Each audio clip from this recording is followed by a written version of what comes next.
ఇంతమంది మనసుల్లో చోటు సంపాదించుకున్న మీరు ఎక్కడా చోటు లేనట్టు వెళ్ళిపోయినందుకే బాధపడ్డాను. ఆక్రోశంతో వెళ్ళిపోమ్మన్న మిమ్మల్ని మళ్ళీ ఉండనిస్తున్నాను అంటే దయ చూపాను అనుకోకండి, దారి చూపాననుకోండి.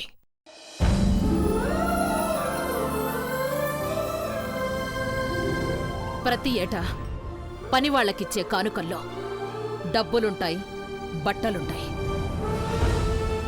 ఈసారి క్షమాపణలున్నాయి.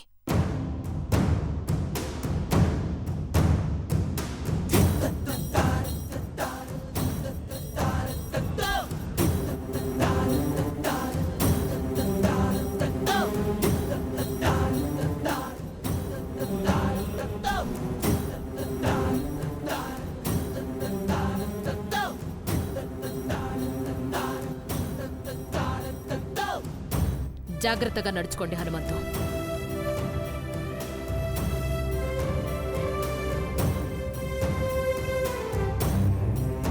అట్టాగే అమ్మగారు. మా బతుకుల్లో రంగులు పూయించినారు. మీకు ఏ మాట రానియం. ఏ హనుమంతు, ఎందుకు ఇల్లు దాటి వెళ్లారు? నీ కూతురు పార్వతి వేషాలే కారణం కదూ?